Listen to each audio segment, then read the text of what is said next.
मसूमियत भरे पुराने दौर में अलमारियों में अखबारात भी अंग्रेजी के बिछाए जाते थे कि उनमें मुक़द्दस किताबों के हवाले नहीं होते। छोटी से छोटी कोताही पर भी कोई न कोई सुना सुनाया खौफ आड़े आ जाता था। जमीन पर नमक मिर्चें गिर जाती थीं तो होश व हवास उड़ जाते थे कि क़यामत वाले दिन आंखों से अलिफाटीन पड़ेंगी। गदागरों को पूरा मोहल्ला जानता था और घरों में उनके लिए खुसूसी तौर पर खिले पैसे रखे जाते थे। महल्ले का डॉक्टर एक ही सरिंज से एक दिन में 50 मरीजों को टेके लगाता था, लेकिन मजाल है किसी को कोई इन्फेक्शन हो जाए। यरकान अशदीद सरदर्द की सूरत में मौलवी साहिब माथे पर हाथ रखकर दम कर दिया करते थे और बंदे भले चंगे हो जाते थे। घरों में खत आते थे और जो लोग पढ़ना नहीं जानते थे वो डाकिये से खत पढ़ोती थे। डाकिया तो गोया घर का एक फर्द शुमार होता था, खत लिख भी देता था, पढ़ भी देता था और लस्सी पानी पीकर साइकिल पर ये जा वो जा। इम्तिहानात का नतीजा आना होता था तो वो नस्रमन अल्लाह व फतह करीब पढ़कर घर से निकलते थे और खुशी खुशी पास है कर आ जाते थे। ये वो दौर था जब लोग किसी की बात समझकर ओके नहीं ठीक है कहा करते थे। मौत वाले घर में सब महल्लेदार सच्चे दिल से रोते थे और खुशी वाले घर में हकीकी कहकहे लगाते थे।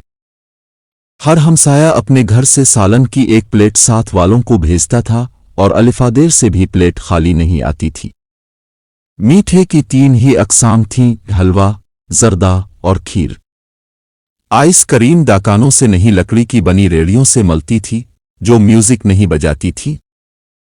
गिल्ली गिल्ली में साइकिल के मैकेनिक मौजूद थे, जहां कोई न कोई महल्लेदार कमीज का कोना मुंह में दबाए पंप से साइकिल में हुआ भरता नजर आता था। न्याज बत्ती थी तो सबसे पहला हक बच्चों का होता था। दूध के पैकेट और दाकाने तो बहुत बाद में वजूद में आएंगे, पहले तो लोग बहाने से दूध लेने जाते थे। गुफ्तगू ही गुफ्तगू थी, बातें ही बातें थीं, वक्त ही वक्त था। गलियों में चारपाइयां बिछी हुई होती थीं, महल्ले के बाबे हाका पी रहे होते थे और पुराने बुजुर्गों के वाक़यात बयान कर रहे होते थे। जिन घर ओहे में टीवी आ चुका था उन्होंने अपने दरवाजे महल्ले के बच्चों के लिए हमेशा खुले रखे। मिट्टी का लेप की हुई छत के नीचे चलता हुआ पंखा सख्त गर्मी में भी ठंडी हुआ देता था और फर्श के बगैर भी मटके और सुराहियों का पानी ठंडा रहता था। लेकिन फिर अचानक सब कुछ बदल गया। हम कदीम से जदीद हो गए। अब बावर्ची खाना सीढ़ियों के नीचे नहीं होता, खाना बैठकर नहीं पकाया जाता, दस्तरखान शायद ही कोई इस्तेमाल करता हो। मंजन से टूथपेस्ट तक के सफर में हमने हर चीज बेहतर से बेहतर कर ली है, लेकिन पता नहीं क्यों इस कदर सहूलतों के बावजूद हमें घर में एक ऐसा डब्बा जरूर रखना पड़ता है जिसमें डिप्रेशन, सरदर्द, ब्लड प्रेशर, नींद और विटामिन्स की गोलियां हर वक्त मौजूद हों।